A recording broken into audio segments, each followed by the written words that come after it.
Hello' everyone, কি খবৰ সকলোৰে? আজি বহুত দিনৰ মূৰত ভাবিলোঁ গাহৰিকে অলপ খাওঁ নেকি। বহুত দিন হ'ল খোৱাই নাছিলোঁ। আজি যিহেতু অকণমান ঠাণ্ডাও পৰিছে বতৰটো, প্ৰথমতে মাংসখিনি ভালদৰে ধুই লৈ বইল কৰি ল'লোঁ অলপ।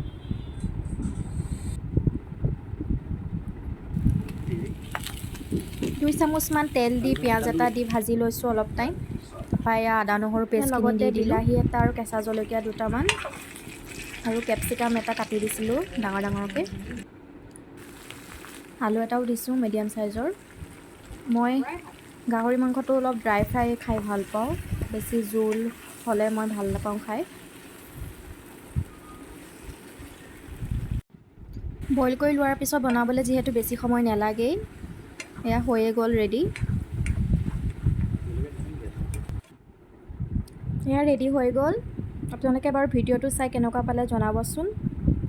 আজিলৈ আহিছোঁ তেনেহ'লে, পুনৰ লগ পাম অন্য এটি ভিডিঅ'ৰ লগত। Bye bye, take care.